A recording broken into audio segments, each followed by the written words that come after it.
toi, tu recommanderais à n'importe quel CTO aujourd'hui qui travaille dans un gros groupe de rejoindre une scale-up? Par exemple, une entreprise qui veut recruter des bénévoles, comment elles peuvent identifier que c'est un bon bénévole ou pas? Moi aujourd'hui mon but c'est d'apporter du job à des personnes qui potentiellement ne l'auraient pas eu. On le voit avec nos clients et je discute pas quotidiennement mais presque avec eux. Ils vont me dire, moi ça me coûte le moins d'argent possible, que je recrute la bonne personne du premier coup et hyper important que la personne reste. Donc, pour parler de ce que je maîtrise, un CTO il y a 10 ans, on n'attend plus les mêmes choses aujourd'hui. Il faut aller chercher la simplicité et c'est beaucoup plus dur. Steve Jobs disait que c'est beaucoup plus dur de faire quelque chose de simple qui fonctionne que de faire quelque chose de compliqué qui fonctionne. Tu peux avoir la plus belle plateforme qui est développée, c'est la NASA. Si tu as 0 client, en fait ta belle plateforme tu la gardes et puis de toute façon la boîte elle meurt et c'est terminé. Hello à tous et bienvenue sur ce nouvel épisode de Burst. Aujourd'hui, on explore l'avenir de l'évaluation des talents avec un invité exceptionnel. C'est Jean-Baptiste Comte. Il est CTO chez Assess First. Si vous êtes déjà demandé comment les technologies prédictives, l'intelligence artificielle est en train de bouleverser le monde des ressources humaines, vous êtes au bon endroit. Jean-Baptiste vous partagera toute sa vision, comment il voit l'évolution aujourd'hui de ce métier et surtout de ses connaissances. Pour être aujourd'hui sur la pointe de l'évaluation des talents en Europe. Vous verrez un gros passionné de tech, aussi de RH, qui combine tout ça ensemble. C'est vraiment passionnant. Donc je vous laisse écouter ce podcast et écoutez, j'attends vos feedbacks. Allez, à bientôt. Enchanté Jean-Baptiste. Comment ça va aujourd'hui? Écoute, ça va super. On est super heureux de t'avoir avec nous. Le but c'est qu'on voit un petit peu aujourd'hui qu'est-ce que vous faites chez Assess First et qu'on get le maximum d'insights aujourd'hui sur votre mission. Pour commencer, est-ce que tu peux nous dire justement qu'est-ce que vous faites et voilà, c'est quoi votre objectif aujourd'hui chez Assess First?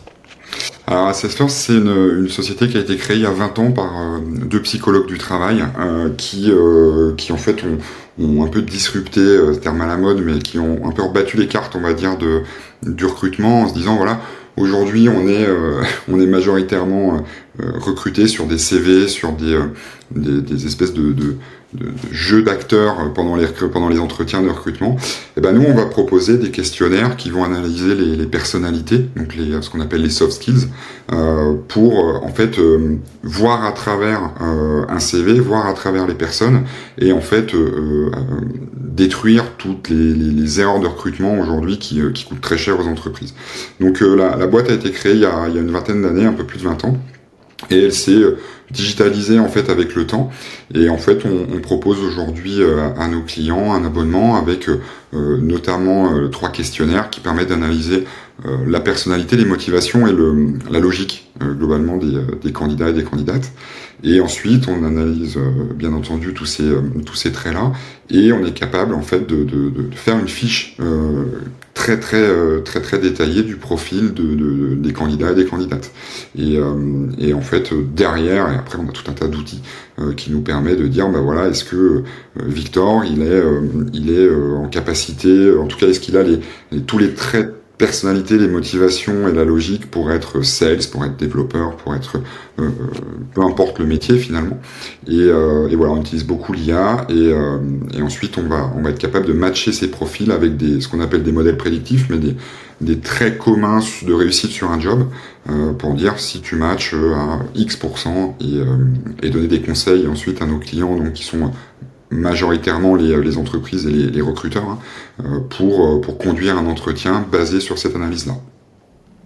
C'est vraiment énorme comme produit. C'est vrai que moi-même sur pas mal de recrutements, souvent on a besoin de ce type d'informations qu'on peut pas diagnostiquer en quelques interviews. De ce que je me souviens, tes 2 cofondateurs, c'était donc de ce que tu disais, c'est des psychologues à la base, et ils sont partis en fait de leurs notes qu'ils avaient, on va dire dans leurs archives, pour le transformer aujourd'hui en SaaS. Est-ce que tu peux nous en dire plus un petit peu sur l'histoire, comment ils sont arrivés justement à ce format SaaS, et quelle a été un petit peu l'évolution de la boîte? Bien sûr. Si tu veux, l'histoire est assez folle. Hein. Donc on parle de deux personnes quasiment sorties d'école, assez brillantes, hein, bien entendu, qui en fait ont galéré pour trouver un job. Ils se sont dit, ok, on trouve pas de job, on nous prend pour des amateurs, on est sortis d'école, etc. Et en fait, on va prendre le truc à contre-pied, c'est qu'on va créer un outil pour justement aider les personnes comme nous, qui sur le papier, en fait, finalement, sont pas forcément en première ligne comparé à quelqu'un qui va sortir de grandes écoles, etc. Donc en fait, ils ont créé la plateforme. Enfin, la plateforme. À l'origine, c'était quand même très matérialisé. Donc c'était quand même du questionnaire un peu papier, etc. Donc ça, c'est l'origine un peu la genèse du truc. Et donc ils se sont créés leur propre job, ce qui est assez dingue, hein, et ce qui finalement est souvent le critère de réussite sur l'entrepreneuriat. Et ils sont tombés à un moment où effectivement, il y a 20 ans, on était quand même aussi sur des périodes un petit peu complexes au niveau économique. On a traversé quand même plusieurs crises, il faut se le dire. Donc le coût d'un recrutement aujourd'hui, effectivement, est assez colossal. Déjà d'entrée, hein, si tu prends un chasseur de tête ou un cabinet de recrutement, ça coûte de l'argent. Plus tu vas monter sur des postes de C-level, tu vois, t'as un pourcentage qui est pas neutre puisque le salaire évolue, donc c'est exponentiel. Et au-delà de ça, en fait, te tromper sur un recrutement, c'est vraiment une catastrophe. C'est plus cher, ouais. Donc ils sont partis de ces analyses-là en disant on va se créer notre job, on va fournir un outil un peu révolutionnaire finalement pour dire on va prendre à contre-pied le marché et on va vous faire quelque part gagner de l'argent et gagner du temps. Donc ils sont partis sur ces concepts-là, ils ont énormément fait donc justement au début sur du papier et sur du service, tu vois, du consulting. Et puis ils ont eu l'intelligence de prendre ce virage vraiment digital où ils ont fait une première version de la plateforme. Alors bien entendu, elle a énormément évolué comparé à ce que c'est aujourd'hui. Et voilà, donc ils étaient 4-5 à Paris dans le sentier. Et aujourd'hui, voilà, on a une plateforme où on est quand même leader européen. Et aujourd'hui, on est 120. Donc c'est quand même une success story, c'est une belle histoire. Et, carrément, ouais. Et voilà, ça fait partie, en tout cas moi dans ma carrière, des belles histoires que auxquelles j'ai participé sur la fin finalement, mais en tout cas c'est ça aussi qui m'a motivé à rejoindre Access First aujourd'hui. Et c'est vrai que c'est une cause hyper noble et tu dois être hyper fier du coup d'avoir rejoint leur aventure. Je sais que tu as un parcours qui est quand même assez impressionnant aussi sur le côté background. Il me semble que tu as commencé un petit peu sous le format agence, si je me trompe pas. Ouais. Comment t'es arrivé après pour finir sur cette transition scale-up? T'as dû voir beaucoup de choses avant. Qu'est-ce qui t'a construit en tant que CTO? Alors, impressionnant, tu me flattes, mais globalement, ouais, j'ai eu plusieurs vies professionnelles, on va dire, toujours dans la tech, mais j'ai eu un petit passé d'entrepreneur une dizaine d'années. J'ai ensuite, pour des raisons perso, basculé dans le domaine de l'agence digitale, dans un gros groupe international, mais voilà, très gros groupe. Et pour le coup, l'entrepreneuriat, ça m'a vraiment fait kiffer. Enfin, il y a pas d'autre mot, hein. Je me suis éclaté là-dedans.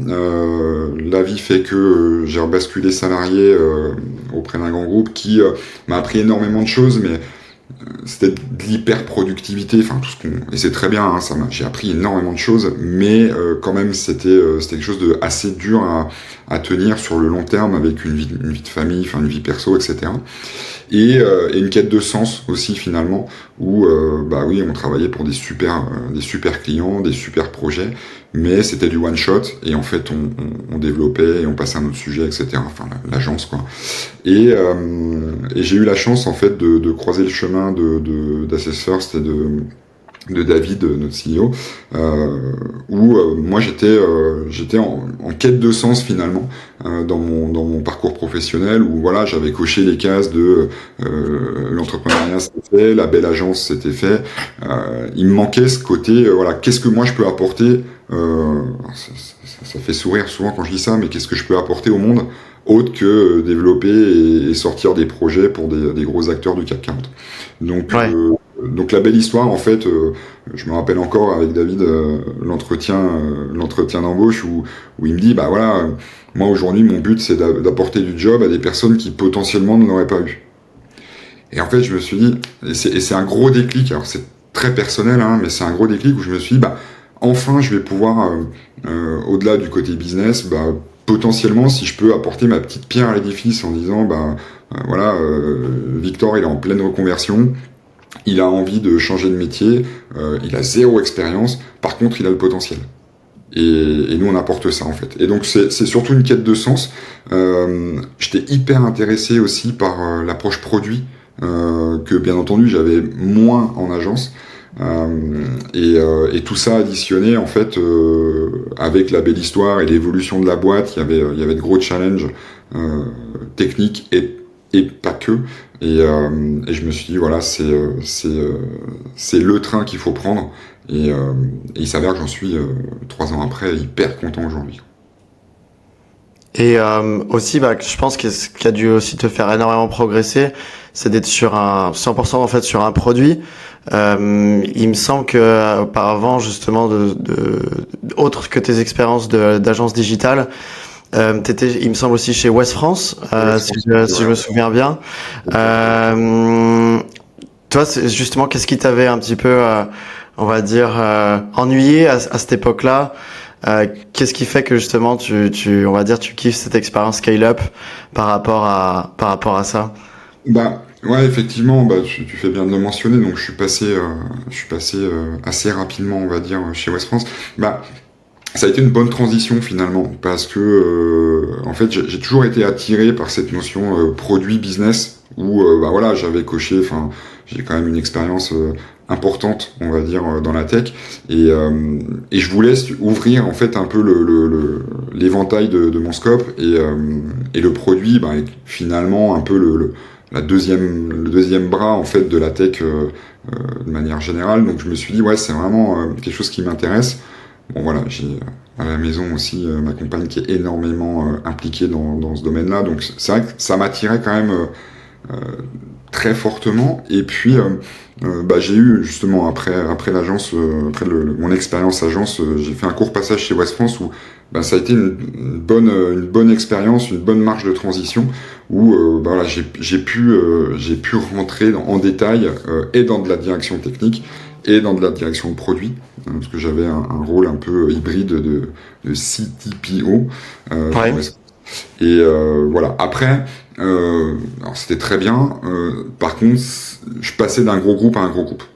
Ouais. Et en fait, cette espèce d'excitation quotidienne, ce challenge quotidien de la scale-up, finalement, je l'avais pas.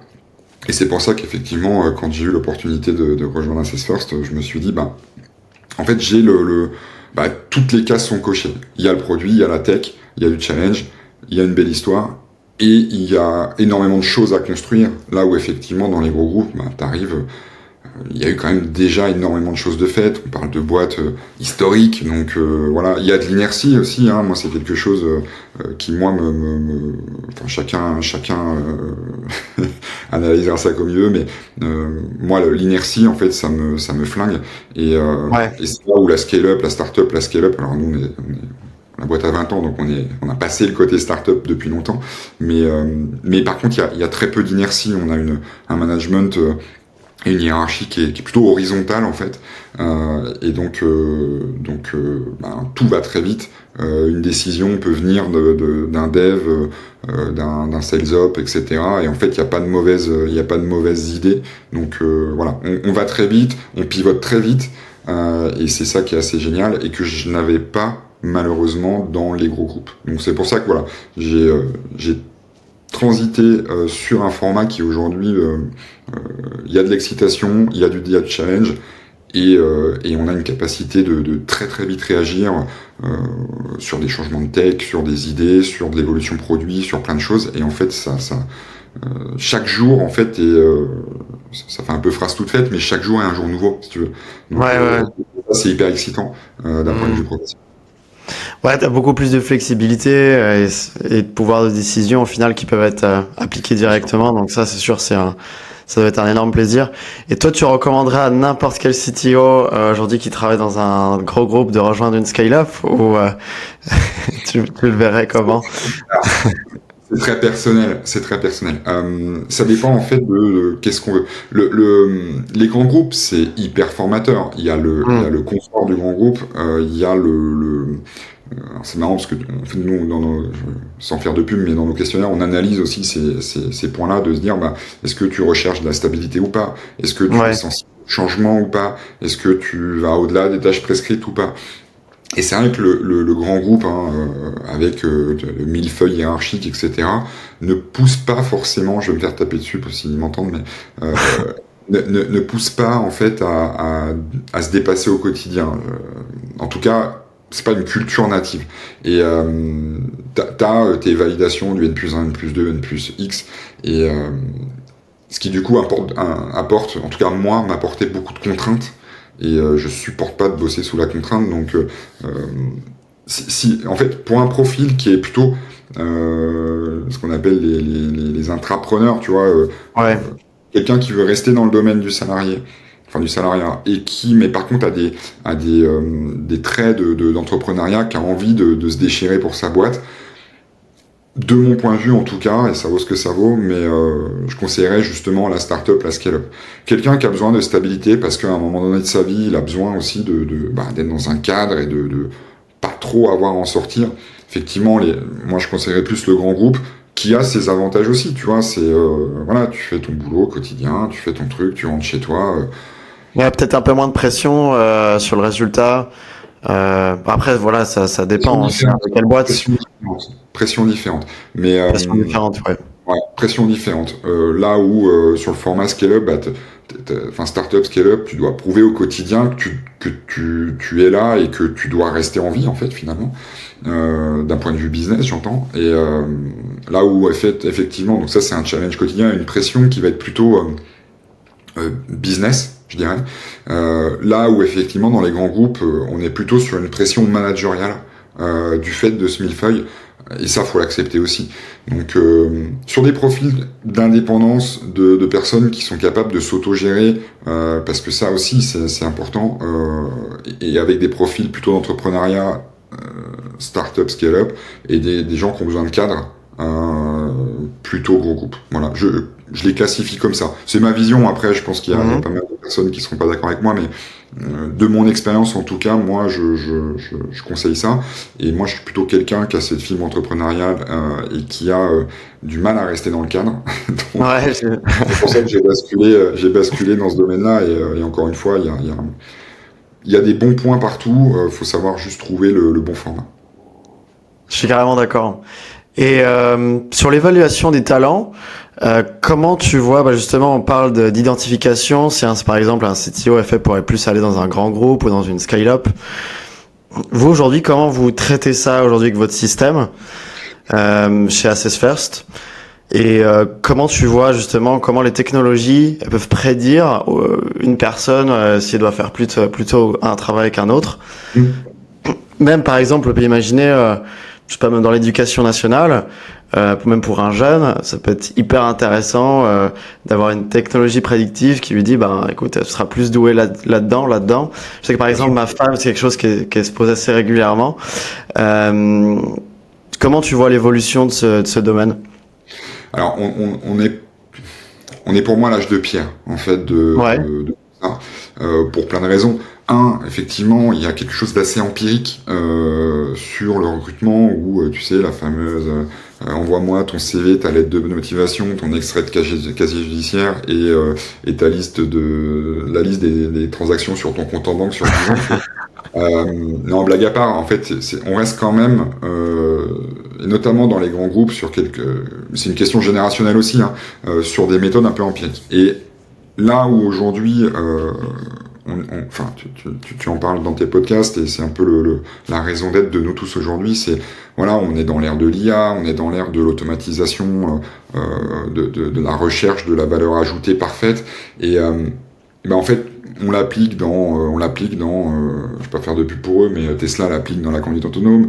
On a les majors, tu vois, les Google, les Apple qui balancent de l'IA partout dans nos téléphones, nos ordi, nos machins. Ben en fait, le recrutement c'est pareil, sauf que c'est un sujet qui a pas été forcément creusé sur ces sujets-là.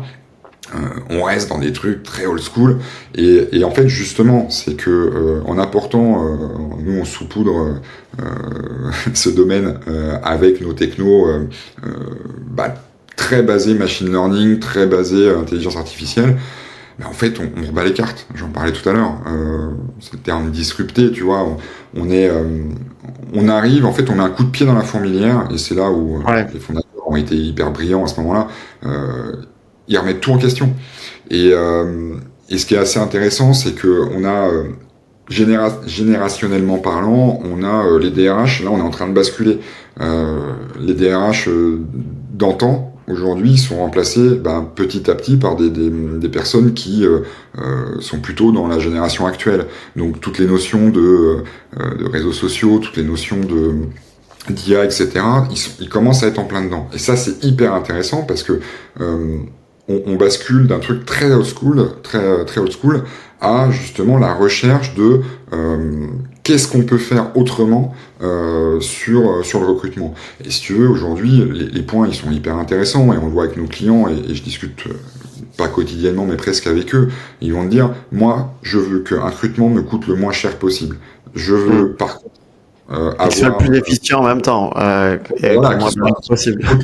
C'est pas juste une question de prix, mais tu sais, c'est les cercles concentriques. Je veux que ça soit que ça me coûte le moins d'argent possible, que je recrute la bonne personne du premier coup, et hyper important que la personne reste.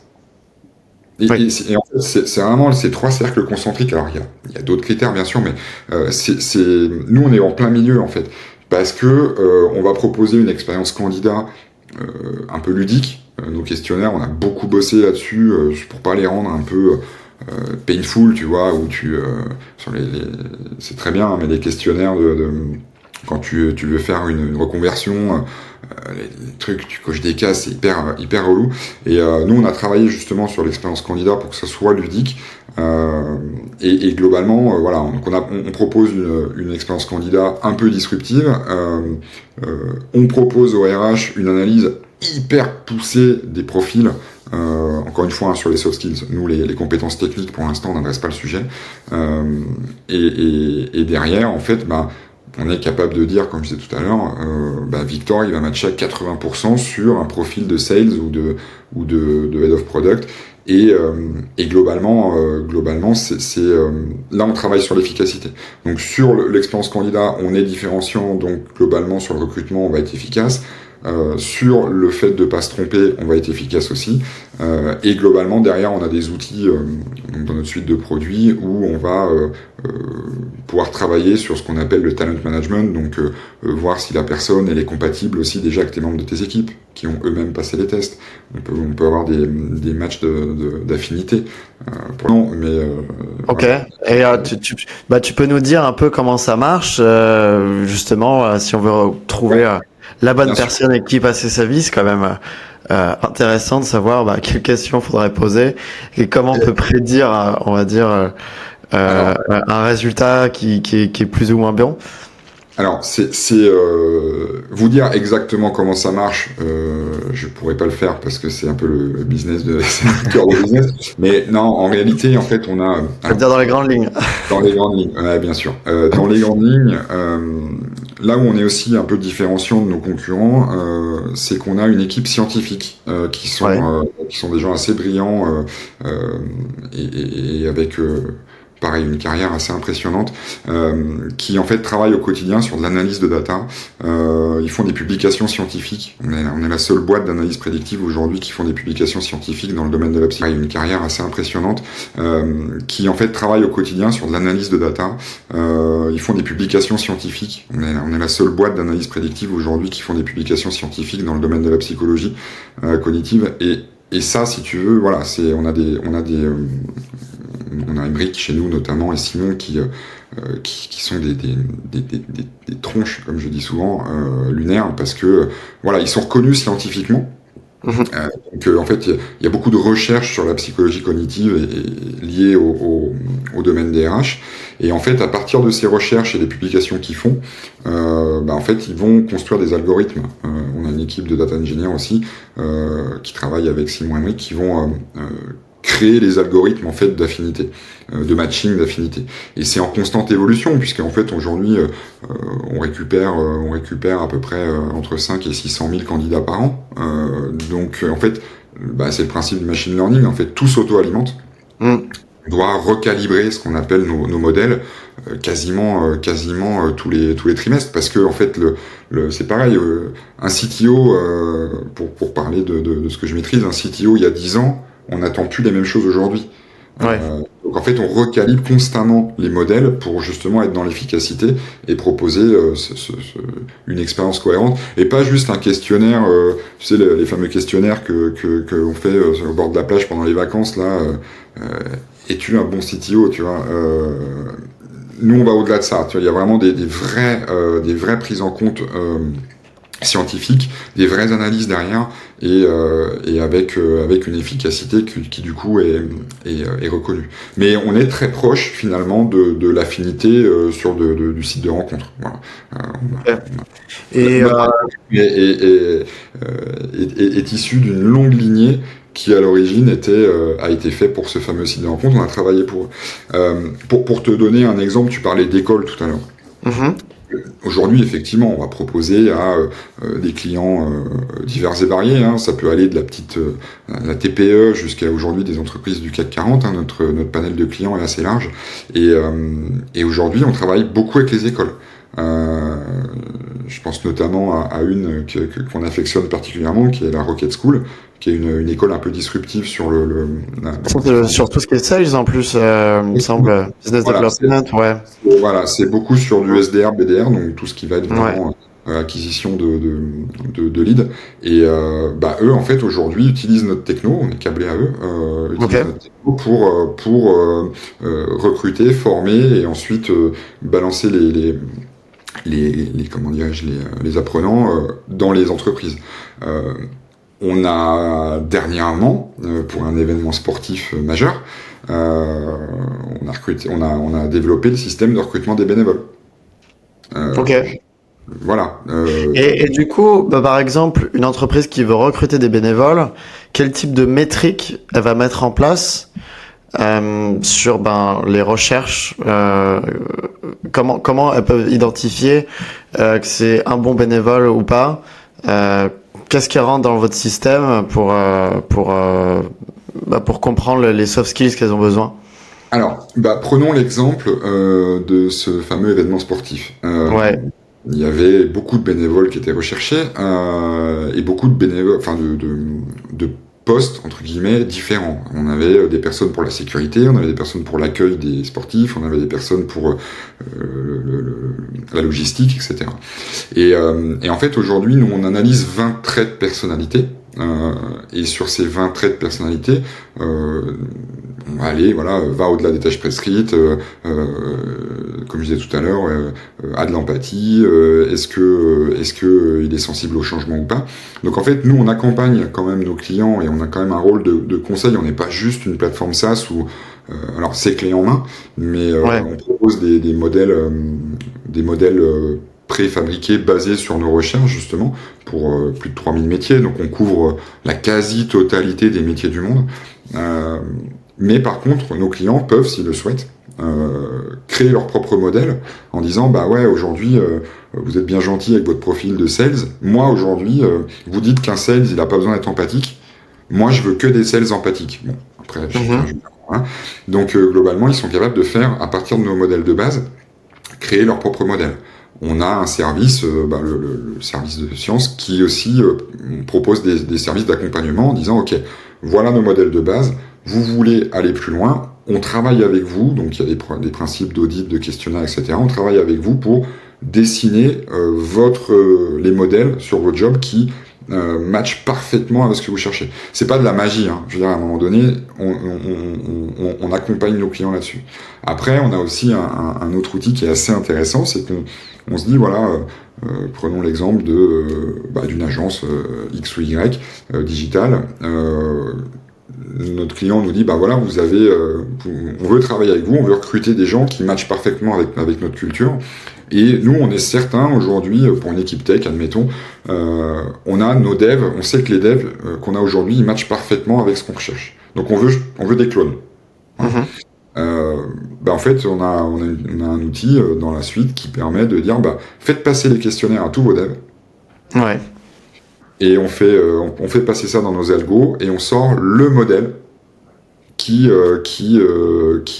match parfaitement les traits de personnalité communs de tous les devs de la boîte. Et en fait, on fait ce qu'on appelle des modèles prédictifs personnalisés, enfin custom. Et ça avec l'IA, voilà, on vient matcher les traits communs, mettre tout ça en superposition et créer des modèles. Donc en fait, il y a pas de magie, soit il y a de l'accompagnement, soit c'est de l'analyse de la population déjà en place, et sinon, on a quand même déjà de base, on couvre quasiment tous les jobs du monde. Donc voilà grosso modo comment aujourd'hui nous on se positionne, et tout ça basé sur la science. Voilà, encore une fois, c'est pas les questionnaires dans les mauvais magazines People. J'imagine. Ouais. Et vous faites aussi du coup tout le feedback client aussi à chaque fois sur chaque poste qu'ils ont ouvert, justement pour savoir si vous n'êtes pas trompé dans vos analyses. Bien sûr. Après, on a une plateforme SaaS, donc on a comme toutes les plateformes, toute la panoplie d'accompagnement client, sur du CSM, de la M, etc. Donc globalement, les clients sont hyper suivis. On est très à l'écoute, et d'ailleurs on travaille avec eux, parce que je viens aujourd'hui, c'est pareil, t'as beau avoir la plus belle plateforme SaaS du monde, si t'as pas de clients et si t'écoutes pas tes clients, généralement ça dure pas longtemps. Donc on travaille quotidiennement avec eux aussi pour ça fait partie d'un des axes d'amélioration du calibrage de nos modèles. Faut dire ce qui est aujourd'hui, un professionnel dans le domaine du sales, il connaît bien mieux le métier de sales que moi. C'est tout à fait normal. Et de la même manière, moi dans la tech, je connais mieux mon métier qu'un boss du sales. Donc on travaille avec des experts de nos métiers dans les métiers pour quotidiennement améliorer tout ça. Donc et nos clients aujourd'hui, ils payent pour un service qu'on leur rend bien entendu, mais aussi on produit aujourd'hui un des frameworks produits les plus connus, c'est quand même d'écouter ses clients et de faire de la feature request pour être pile poil dans le market fit, tu vois. Et globalement, ça c'est des choses qu'on fait beaucoup aussi, où notre équipe produit aujourd'hui va aller beaucoup discuter avec nos clients. On a un club privilège là de clients qu'on écoute beaucoup, qui nous suivent depuis longtemps, et en fait on va quelque part co-construire ou co-faire évoluer le produit et la tech chez nous. Ok, c'est hyper intéressant, et je suppose que vous n'êtes pas arrivé à ce résultat si facilement. Je sais que quand tu es arrivé sur tes débuts, il y a eu pas mal de bugs, beaucoup de tickets. Comment t'as fait face du coup à cette remontada, on va dire, sur toute la dette technique qui avait été accumulée auparavant? Comment t'as remonté la pente? En travaillant beaucoup. Non, historiquement, après c'est très commun quand je discute avec beaucoup de confrères qui ont à peu près les mêmes historiques sur des boîtes qui ont plus de 10 ans, donc on n'est plus dans la start-up où globalement il y a un historique. La dette technique, c'est quelque chose que tu peux jamais en faire. Tuer une dette technique, ça n'existe pas. Si tu tues une dette technique, c'est que tu arrives au bout de ton produit. Tout ce que tu développes aujourd'hui, ce sera de la dette technique au mieux dans 5 ans. Donc c'est normal. Donc je suis arrivé dans un contexte où effectivement la boîte avait 15 ans, beaucoup d'équipes techniques successives qui sont normales, hein, le turnover fait que dans la tech fait que t'as des équipes qui se succèdent avec des méthodologies différentes, des technos différentes. Tu rajoutes à ça dans la tech, un truc qui avance à 200 à l'heure, c'est-à-dire qu'une techno aujourd'hui, demain matin, elle aura changé du tout au tout sans que tu le vois arriver. Donc il faut entretenir tout ça. Et c'est vrai que en arrivant, il y avait une dette technique très importante. L'axe avait été de manière normale, hein, axé très business produit. Donc en fait, il fallait sortir des nouvelles features pour en fait toujours être leader et vraiment être sur le devant de la scène. Donc c'est tout à fait normal. Il y avait rien d'anormal. Sauf que effectivement, à un moment donné, personne s'est dit ou personne n'a eu l'occasion ou l'opportunité de dire je pose le pied sur le ballon. On arrête pendant 6 mois de sortir de la feature à outrance et on va se poser sur ce qu'on a et on va l'optimiser à mort, on va regarder ce qui marche pas, etc. Donc ça, c'est vrai qu'il n'y avait pas forcément cette dynamique-là, pour plein de raisons. Et moi, je suis arrivé dans ce contexte-là où globalement, il y avait des choses à faire, des choses à refaire, des choses à corriger, beaucoup de bugs qui étaient un peu laissés dans des coins, des bugs. Alors, des petits bugs, des trucs qui étaient pas hyper importants, hein, parce qu'on a des SLF, enfin voilà, on est suréquipé et tout ça, donc s'il y a un gros bug en prod, ça se voit tout de suite, mais il y avait plein de choses qui étaient pas adressées sur de la qualité en fait. Et ça a été un des gros axes d'amélioration, c'était la qualité en fait de ce qu'on avait. Et donc il y avait justement traité ce qu'on nous on a appelé le bug mastering, c'était de mettre en place des process un jour par semaine pour traiter tout ce backlog de tickets qui était pas hyper important, mais qui en fait cumulé était colossal et en fait on a apporté beaucoup de stabilité et de qualité dans ce qu'on avait déjà sorti. Sans trop tuer la productivité au quotidien de l'amélioration du produit. Donc ça a été assez compliqué. Compliqué, ça a été assez important. Et après, il y avait aussi de la dette technique de la dette technique. Il y avait au niveau infrastructure pas mal de choses à faire évoluer parce que encore une fois, je parlais tout à l'heure des agences, je fais un pont avec la première question, mais l'avantage de bosser en agence avec des très gros clients, c'est qu'on part sur des trucs des projets qui doivent être ultra performants et qui doivent tenir la charge. J'ai eu la chance de travailler sur toute la plateforme d'illumination des Champs-Élysées, par exemple, à Noël. Tu te prends 80 000 personnes en 2 minutes. Bon, il faut que ça tienne la charge. Et moi, j'ai cette culture-là, en fait, ça m'a apporté ça. Et je suis un taré, en fait, d'optimisation. Donc là, j'ai dit, voilà, on met tout à plat. On a une infrastructure qui tient. Tant bien que mal, mais par contre demain matin on fait x2, les sales explosent et c'est un peu le but aussi de toute plateforme SaaS. Les sales ils vendent, chaque jour on a plus de clients, donc de toute façon la charge elle est exponentielle jusqu'au jour où tout va exploser et là tout le boulot des sales, parce que c'est quand même le business first, tout le boulot des sales depuis plusieurs années va être complètement détruit parce qu'on n'a pas anticipé nous cette évolutivité, ce qu'on appelle la scalabilité.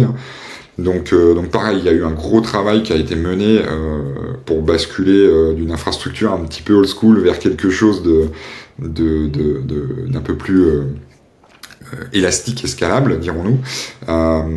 Il y a eu ça, et après, pareil, on a dû aussi grossir les équipes. On a été rejoint par un fonds d'investissement qui est arrivé peu de temps avant que j'arrive. Et qui nous a demandé en fait d'investir, c'est le but d'un fonds. Et donc on a doublé les équipes.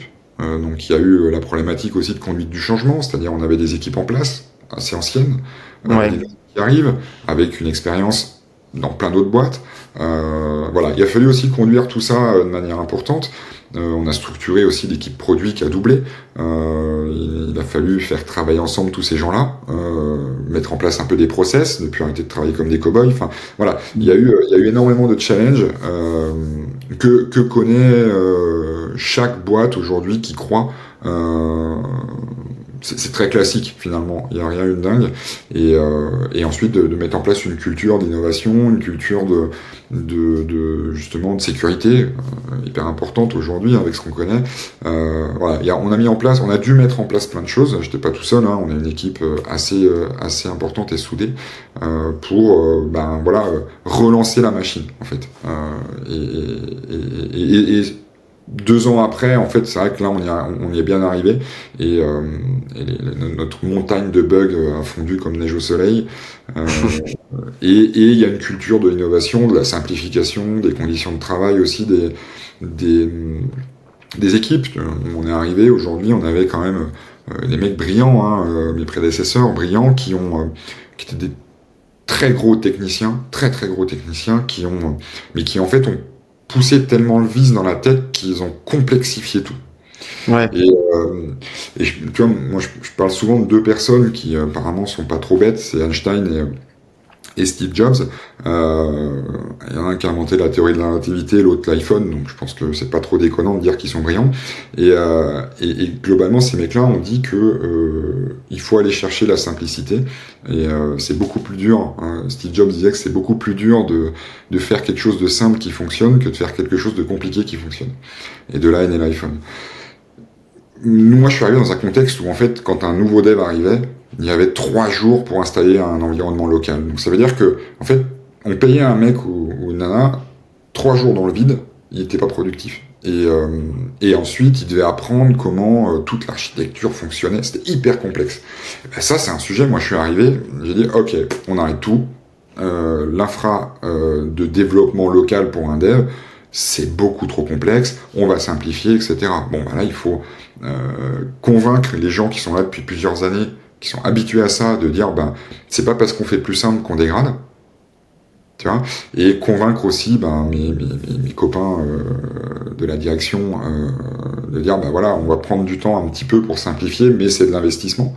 Voilà. C'est aussi apporter une culture. Moi, mon boulot aujourd'hui, finalement, c'est quoi? C'est de manager de la tech, de rassurer les clients sur notre solidité technique, et aussi d'accompagner moi mes co-gérants, parce qu'on est une équipe de 6 à la direction, au niveau de la tech, leur expliquer un peu en quoi ça consiste, de leur dire ben, c'est bien beau de vendre, mais nous il faut qu'on suive derrière, et suivre ben, c'est passer du temps, donc investir, et voilà, donc c'est vulgariser beaucoup, et ça c'est quelque chose aussi, c'est pareil, il y avait la tech était un peu un bunker où pas beaucoup d'infos sortaient, donc mon rôle aussi, et un des gros défis que j'ai eu, c'est de se dire ben, on va baisser le rideau. Voilà, bonjour messieurs, aujourd'hui ça c'est la tech chez nous, voilà ce qu'on va faire, voilà comment on va le faire, voilà ce que ça coûte, et voilà ce qu'on va gagner à la fin. Et ça aussi, c'est quelque chose qui a été hyper important. Mais le défi, ça a été majoritairement de dépoussiérer tout ce qu'on avait, et de plutôt l'orienter vers l'hypercroissance qui était en prévision, orienter en fait de la tech et du produit dans la direction de cette hypercroissance, et pas juste d'avoir un truc, une espèce de réacteur là qui peut exploser à tout moment. C'est vrai que dire stop, c'est souvent ce qu'il y a de plus difficile quand tout le monde est en plein taf. Surtout je pense que tu avais toute une équipe qui allait dans une direction et arrivé au milieu, dire bon écoutez les gars, il faut tout stopper ce qu'on a en ce moment et mettre son ballon sur la table, on va dire, ça doit pas être si évident. Je me rappelle très bien d'une discussion que j'ai eue avec la Head of Product chez nous, qui m'a dit, texto, je venais d'arriver, qui m'a dit, sans aucune animosité, mais qui m'a dit, en fait, j'en ai marre de faire du refacto, et toi, t'es le énième CTO qui veut tout changer. J'ai dit, attends, oui, mais, et ce qui est très drôle, c'est que ça fait 3 ans, et on s'en parle assez souvent, et elle en rigole maintenant, parce qu'elle me dit, mais on a tellement bien fait. Mais c'est vrai que t'arrives, t'es tout nouveau dans une boîte, tu dis bon super, moi j'ai la connaissance. Ça, tu connais personne. Personne, tu dois montrer ta ouais. Les équipes tech, c'est quand même souvent une population de personnes à tort ou à raison, qui sont très méfiants. Très très méfiants. Voilà, donc en fait tout ça, et il fallait le faire rapidement parce que cette vision long-termiste finalement, moi que j'avais comparé à une vision très court-termiste avant. Quand la boîte, ça fait 10 ans qu'elle est plutôt dans une direction et que toi, t'arrives en disant je repivote le truc, en fait, tu dois déplacer un navire, tu vois. Là où une start-up, en fait, tu pivotes très vite, clac, clac, c'est une petite barque. Donc, c'est vrai que ça a été un challenge assez marrant. Et en fait, c'est de l'investissement. Enfin, voilà, c'est toujours une notion de business. On a investi du temps technique qui, du coup, ne pouvait pas être dédié à de la productivité sur de la feature et de l'amélioration. Mais en fait, in fine, si tu veux, sur le long terme, on a gagné en stabilité, on a gagné en, en pouvoir d'accueil du nombre de personnes sur notre plateforme, et finalement, on a agi, et c'est ça qui est assez drôle maintenant, c'est que d'un point de vue de la tech, on a agi sur le business. Et ça, c'est quelque chose. Enfin, moi, c'est pareil. Il y a plusieurs écoles de CTO. Moi, je suis très orienté business parce que, comme je te disais tout à l'heure, hein, tu peux avoir la plus belle plateforme qui est développée, c'est la NASA. Si tu as 0 client, bah, en fait, ta belle plateforme, tu la gardes et puis de toute façon, la boîte elle meurt et c'est terminé. Donc, je suis très axé business et pour moi, c'est vraiment. Je dis souvent, on est assess first, mais c'est business first en fait. Globalement, il y a une notion très importante dans le SaaS qui s'appelle le churn, qui est globalement le taux le pourcentage de clients qui quittent la boîte versus les nouveaux clients, qui est un indicateur hyper surveillé par les fonds d'investissement, mais par les banques, voilà, quand tu fais ton dépôt, enfin quand tu fais ton bilan à la fin de l'année, les banques elles regardent ces trucs-là. Et le churn aujourd'hui, nous, c'est quelque chose qu'on a au niveau de la tech, en améliorant la stabilité, la fiabilité, la performance. Et en fait, on a participé à l'amélioration du churn. Et vous avez vu vraiment une différence directement sur l'année d'après ou Ah oui, on a vu une différence. Nos clients, enfin, tu vois, la meilleure différence. Alors, les chiffres, ils parlent, mais après, tu sais, on peut dire, ouais, mais bon, du coup, on a amélioré aussi côté CSM et Sales, ils sont bien meilleurs qu'avant, donc du coup, c'est pour ça que le churn est meilleur. Bon, en fait, on va tous dans la même direction. On rame tous dans le même sens. Et aujourd'hui, moi, ce qui me fait dire qu'on a fait le job, alors c'est toujours, on peut toujours améliorer, hein, mais en tout cas, on a amélioré, c'est que, en fait, au niveau du support, on a un service support. Bon, globalement, les clients sont hyper contents. Des trucs qui, à l'époque, ramaient ou étaient un peu painful, aujourd'hui, ils sont plus. Donc, en fait, ils disent, ah putain, c'est vachement bien votre truc. C'était et on n'a pas de c'était mieux avant. Mhm. Chez nos clients. Donc, si tu veux, je me dis, voilà, on a quand même participé à l'amélioration de tout ça, et nos clients le disent. Donc, si tu veux, pour moi, c'est toujours la même histoire. Hein. Si le client le dit, c'est finalement la personne que tu peux croire le plus, puisque c'est elle qui te paye. Donc, c'est hyper. Je suis hyper fier de ça. Au-delà d'avoir, voilà, on a amélioré énormément de choses, on a été sur des nouvelles technos, on a fait plein de trucs, c'est très cool. Ça, j'en suis très fier d'un point de vue tech. Mais le fait d'avoir une couverture sur le produit, le business, etc. En fait, à un moment donné, on n'est pas juste une équipe tech à pisser des lignes de code, comme je dis souvent, mais on agit en fait sur le business. Et aujourd'hui, une équipe tech produit doit agir sur le business. C'est impératif. Sinon, ça marche pas. C'est sûr, je suis bien d'accord avec toi. Et du coup, une fois que vous avez stabilisé le navire, derrière vous avez construit de nouvelles voiles, si j'ai bien compris. Quels sont les aspects du core product que vous avez développé du coup en premier? Tu m'avais parlé du questionnaire c'était le core product à améliorer.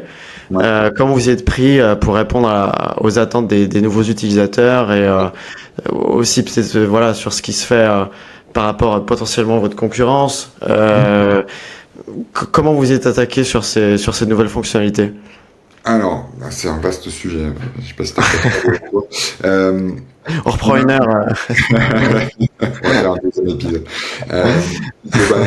Globalement, effectivement, d'un point de vue produit, j'en parlais tout à l'heure, en fait, les questionnaires de personnalité de base, c'est des trucs hyper relous.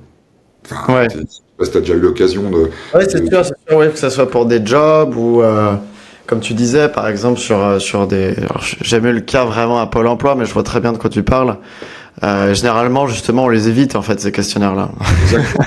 C'est des trucs, voilà, ouais, tu vas Si tu peux t'en passer, remplir des cases avec un mec à côté de toi qui va te regarder, qui est hyper stressant, qui du coup, en plus, les recherches ont prouvé que faire ce genre de truc, c'est ce qu'on appelle un biais, parce que globalement, vu que tu es sous pression, parce que le mec te regarde, tu réponds pas, en fait. ouais, c'est sûr. Ouais.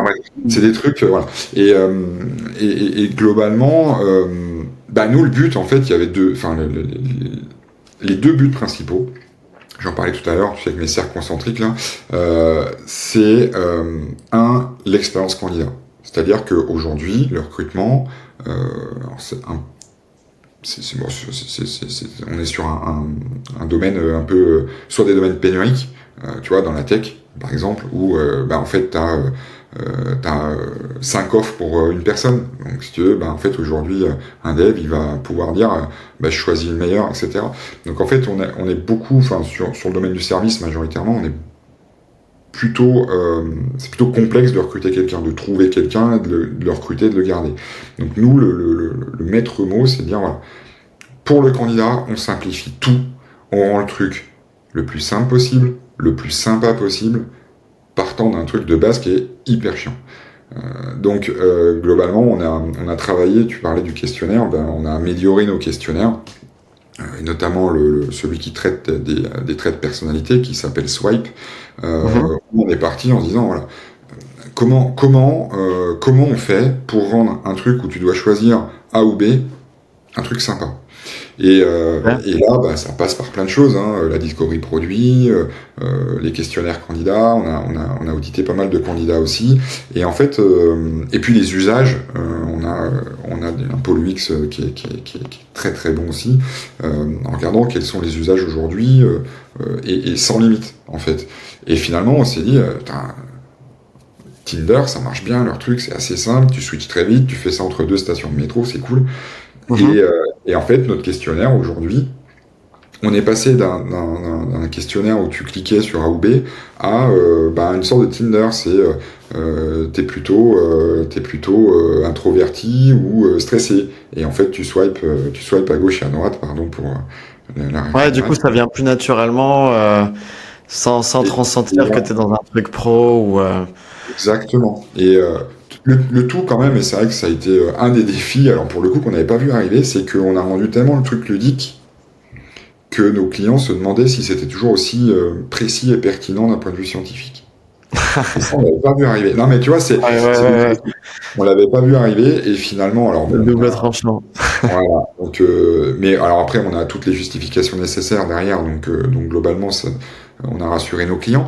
Mais voilà, on a rendu la partie candidat, en tout cas, beaucoup plus ludique, beaucoup plus rapide. Là où avant, on avait des questionnaires où il fallait 45 minutes pour répondre aux 3 questionnaires, aujourd'hui, on est quasiment moitié moins à date, et bientôt encore moins, tout en gardant cette pertinence scientifique. Et voilà, donc les questionnaires ont beaucoup travaillé. Pareil, la simplification de notre interface côté B2B, donc côté recruteur, parce qu'on a une partie candidat et une partie recruteur, où il y a tous nos outils dont je parlais tout à l'heure sur le talent management, etc.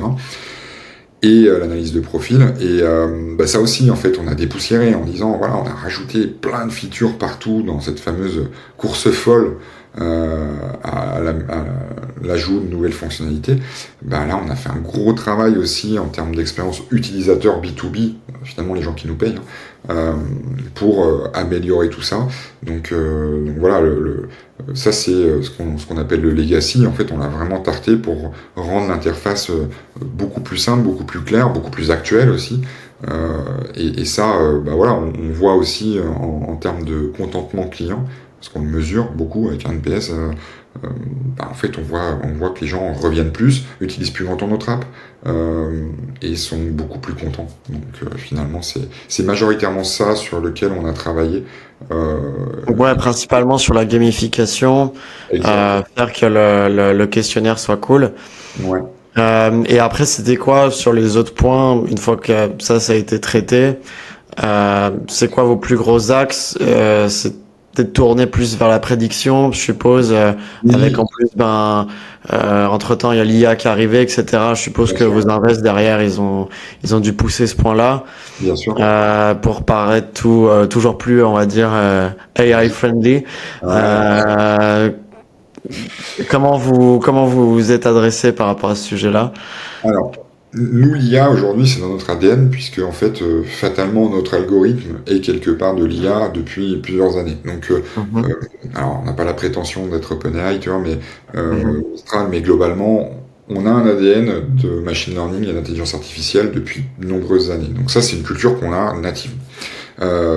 Effectivement, je vais, si Simon, le CPO, m'entend, il va grincer des dents, mais moi, c'est ce que j'appelle souvent des features magiques. C'est que là, aujourd'hui, notre axe, c'est de sortir des features magiques. Ok. Qu'est-ce que j'appelle les features Alors, c'est magiques? quoi votre potion? Qu'est-ce que vous prenez le matin? Alors, on prend tout un tas de choses, mais c'est de se dire, aujourd'hui, un recruteur, il n'a pas le temps. Il n'a pas le temps parce Ouais. qu'il doit gérer la personne qui fait une ERC, la personne qui arrive, la personne qui doit être recrutée pendant 3 semaines, mais du coup, enfin, c'est une galère sans nom aujourd'hui être RH et il n'a pas le temps. Donc en fait, il faut lui faire gagner du temps. Bah, tu sais, je parlais tout à l'heure où on peut accompagner les clients pour créer son modèle prédictif, nanana, etc. Bah aujourd'hui, tu vois, on a sorti une feature magique il y a très peu de temps où qui est boostée avec l'IA dans tous les sens, où tu copies-colles ta job description, donc tu vois ton annonce, ton offre d'emploi, Mhm. et ça te sort de manière magique le modèle prédictif. Ah, ça c'est cool ça. Et c'est ça aujourd'hui, ce vers quoi on tend, c'est de dire bah voilà, des features magiques, tu fais un truc très simple et ça sort un truc qui était hyper compliqué à faire et hyper long à faire avant. Et Ouais, là, parce que je suppose que le paramétrage, justement, bah, les personnes se disent, bah, qu'est-ce que je dois mettre comme paramètre souvent? non, Vous devez avoir des clients qui savent exactement ce qu'ils veulent et d'autres pas trop, je suppose. ah, clairement, clairement. Ouais. Donc le panel est tellement très... Et même au sein d'une même boîte, sur deux talent acquisition managers, tu vois, par exemple, Hmm. l'un qui va prendre le truc facilement, l'autre moins, etc. Donc ça demande plus d'accompagnement, de la formation. Enfin, et aujourd'hui, en fait, on le voit, d'un point de vue product, on a quand même majoritairement une tendance à avoir des produits où tu as besoin de zéro formation. En fait, tu arrives, tu utilises. Ouais. Tu vois, là, sur de la Gen AI, on utilise pas mal pour faire notamment sur nos vidéos de démo, les traduire en plusieurs langues et parler un accent parfait. Donc on utilise des outils très actuels pour faire ça. Et en fait aujourd'hui on a pris un abonnement sur le truc, on a uploadé la vidéo d'Emeric qui présente les features. Emeric il est brillant mais il parle pas 25 langues quoi. Donc en fait en 3 clics, sans formation sur leur plateforme, on a généré les vidéos dans toutes les langues. Et tu te dis, en fait, c'est ça qu'on doit faire. C'est ça Ouais. qu'on doit Ouais. faire. Nos clients, aujourd'hui, quand ils arrivent, ils payent, il faut qu'ils puissent tout de suite travailler le plus vite possible, sans contrainte et dans la plus simple, enfin en tout cas avec le moins de questions possibles à se poser. Et ça, aujourd'hui, les plateformes comme les nôtres, ça va être le leitmotiv. Nous, ça l'est Ouais. hein, depuis plusieurs mois, mais nous, on est vraiment là-dessus. C'est comment on simplifie à mort tout en gardant de la pertinence, bien sûr, etc. Ouais, Mais en créant des features un petit peu, on va dire, magic où enfin, l'utilisateur a l'impression d'économiser, je sais pas, 20 minutes, 30 minutes à devoir paramétrer des choses. C'est sûr que c'est un gain de temps énorme. et le temps, c'est de l'argent hein, pour tout le monde. Mm, Donc, mm, mm. et là, tu vois, pour te donner des indicateurs assez précis, copier-coller une job description, pour les plus lents, ça prend 1 minute. Euh, la génération du modèle, elle prend une vingtaine de secondes. Mhm. Donc, en moins de 2 minutes, t'as ton truc.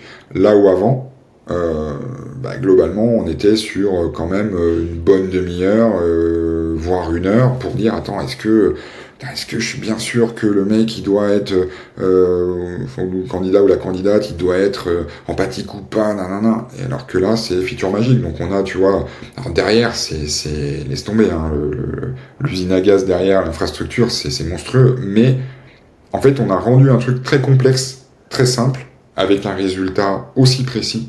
Euh, et notre boulot, nous, Product Tech, c'est de rendre un truc complexe simple.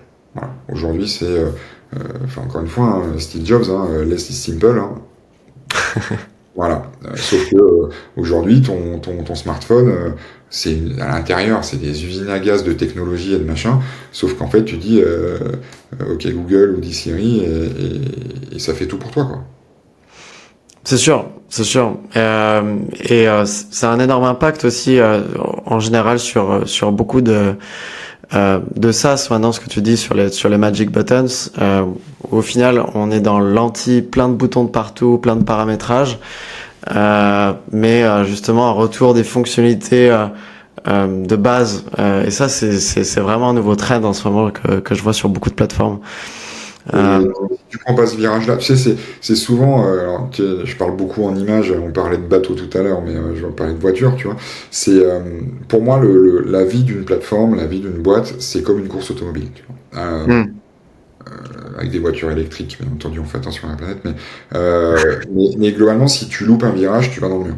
Et en fait, il y a tout au long de la vie de la boîte, de la course, il y a plein de virages. Et si tu les prends pas, voilà. Et bien entendu, les trends, là, on a une accélération fulgurante sur l'IA, mais bon, ma boule de cristal est cassée, donc je peux pas te dire dans 10 ans ce que ce sera, mais globalement, il faut alors pas partir non plus tête baissée dans des trucs qui sont éphémères ou de l'ordre de la mode, mais on voit bien, là, l'IA, tu prends des technos énormes, les Notion, les Zoom, enfin toutes les technos aujourd'hui qu'on utilise au quotidien dans notre travail, t'as des boutons AI partout qui ont apparu.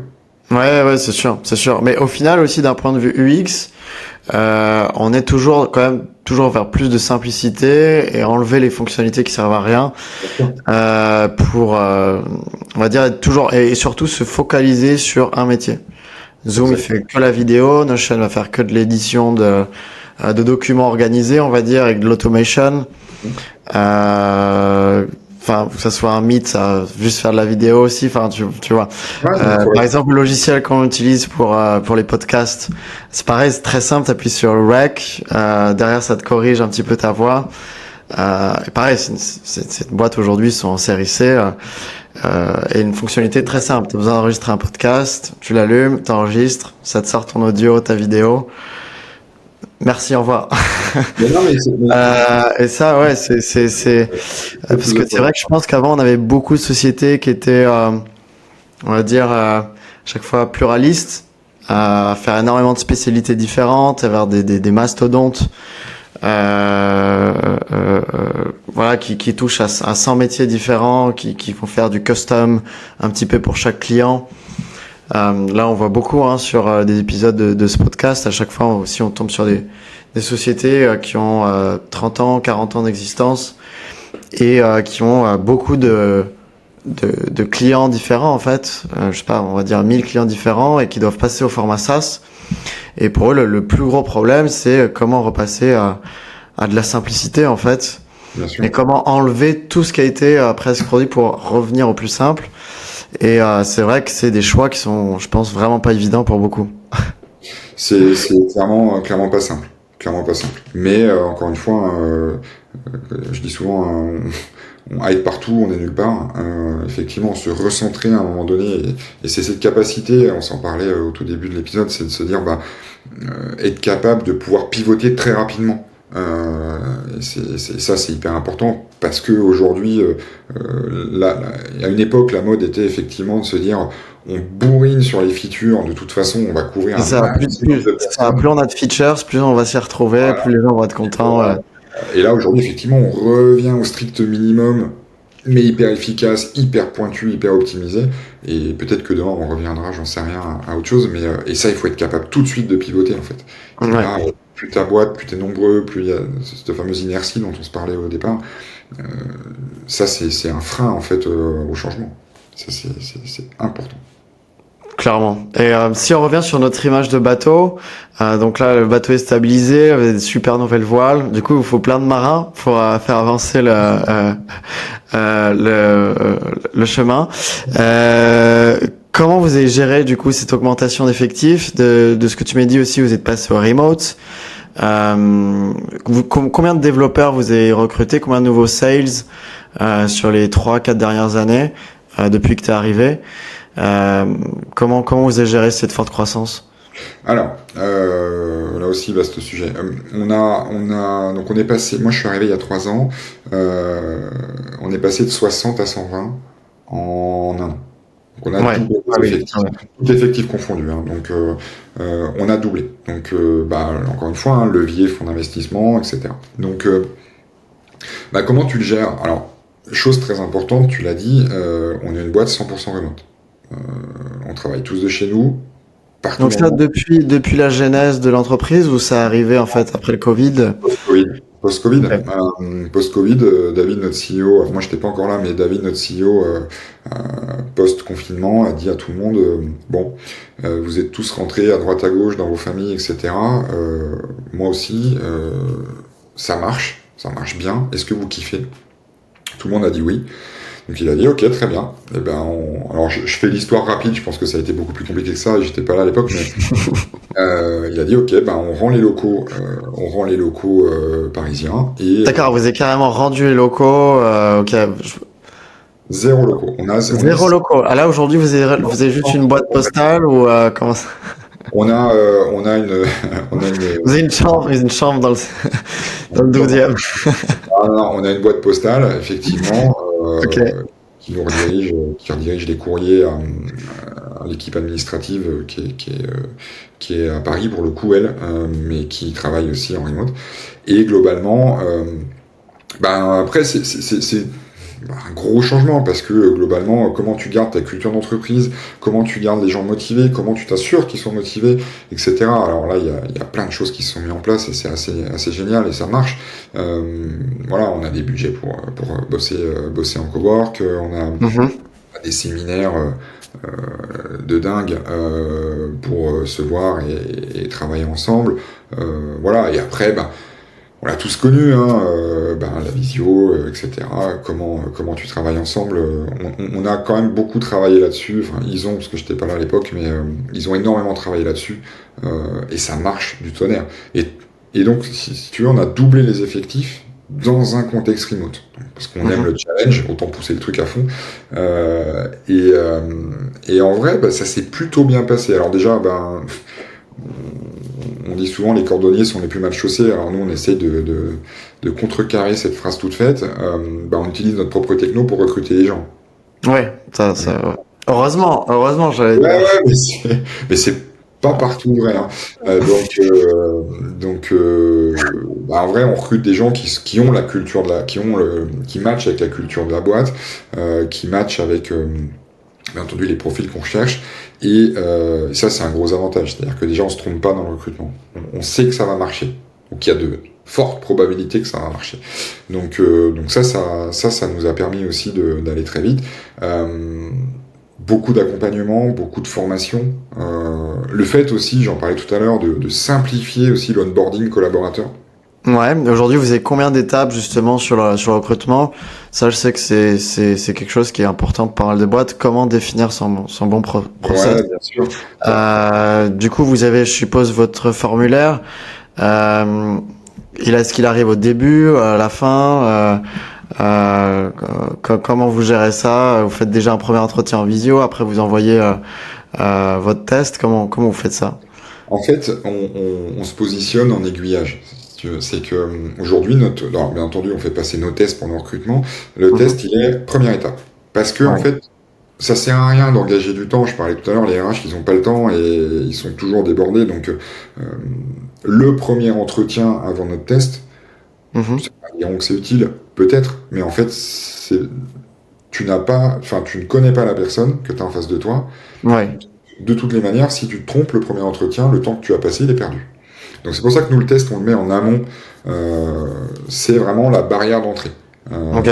Si tu passes le test et que sur un poste de sales, par exemple, on voit que tu matches à 60, 70%, 80%, et plus, c'est encore mieux.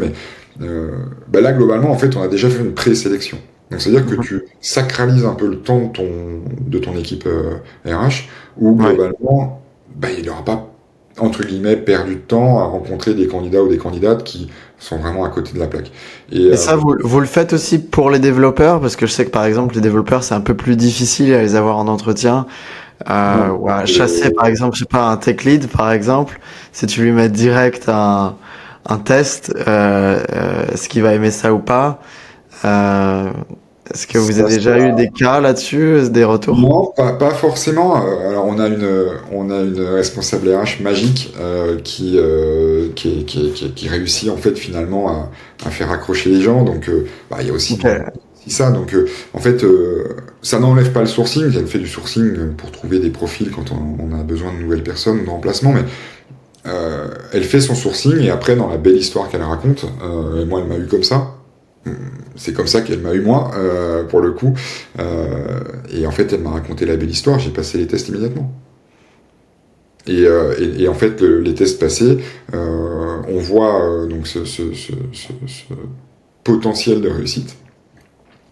et l'adéquation. Et donc pour tous ceux qui nous écoutent, donc le conseil, c'est raconter une belle histoire. Il faut raconter. Mais si mes collaborateurs m'écoutent, ils vont sourire. Mais je dis toujours, si ça se raconte, c'est que ça marchera. Il faut raconter une belle histoire, bien entendu. Et ça fait partie. On voit hein, aujourd'hui le recrutement, c'est raconter une histoire. Le recrutement aujourd'hui d'un candidat ou d'une candidate, c'est quasiment du e-commerce.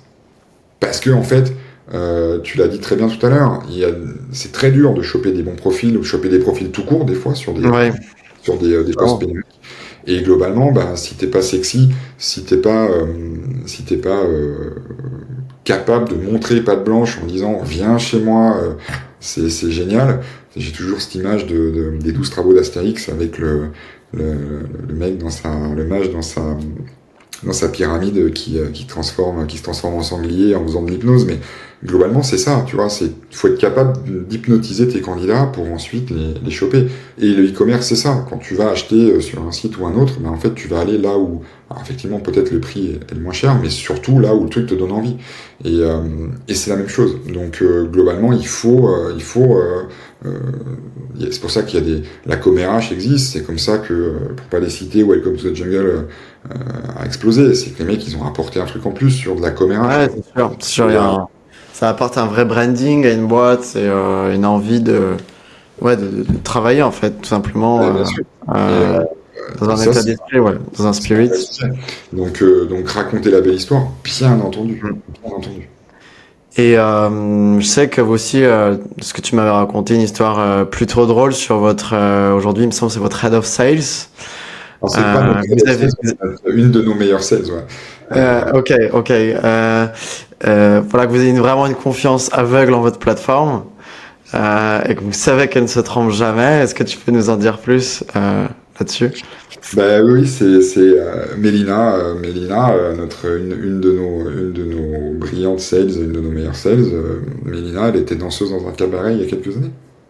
Et Et elle avait aucune expérience en tant que commerciale ou elle avait quand même touché un peu au métier, juste par rapport à d'autres candidats, peut-être qu'elle paraissait un peu moins senior et vous voulez quand même donner une place plus importante. C'est quoi son pedigree et en quoi votre plateforme a fait la différence sur le recrutement? En fait, ça a été une cooptation. Elle avait besoin de changer de carrière. Enfin voilà, elle avait envie d'autre chose. Et globalement, elle a postulé.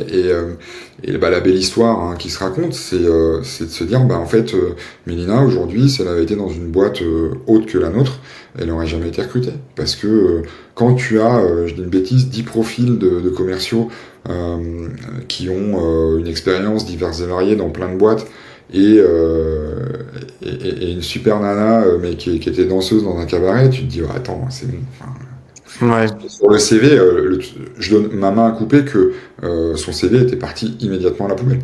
Ouais. Et là où nous, en fait, tu vois, c'est dans cette quête de sens, moi, dont je te parlais tout à l'heure, ce qui fait que j'ai signé, c'est de se dire, mais en fait, ouais, c'est pas parce que elle a pas fait 14 boîtes où elle a excellé, etc.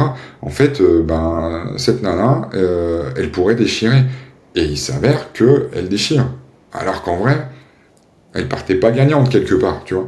Et ça, c'est une belle histoire. On la raconte beaucoup à nos clients, tu vois, mais c'est vraiment la preuve qu'on fait une confiance aveugle au truc parce que on a certainement face à elle évincé des candidats ou des candidates qui étaient extrêmement compétentes.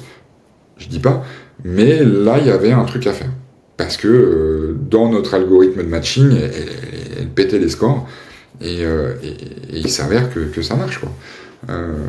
Voilà, donc globalement, on en parle souvent. Je sais que ça t'avait fait sourire quand on s'en était parlé la première fois, mais c'est un exemple même de se dire, en fait, le recrutement prédictif et le CV aujourd'hui, c'est quelque chose qui doit être derrière nous, en fait. Ouais, c'est sûr.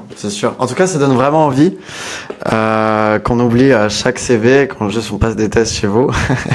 Et justement, pour arriver à toujours plus de précision, toi sur l'aspect R&D, comment tu vois votre évolution? Est-ce qu'il y a des projets prédictifs justement qui te passionnent particulièrement en ce moment et que tu aimerais bien intégrer sur ta plateforme?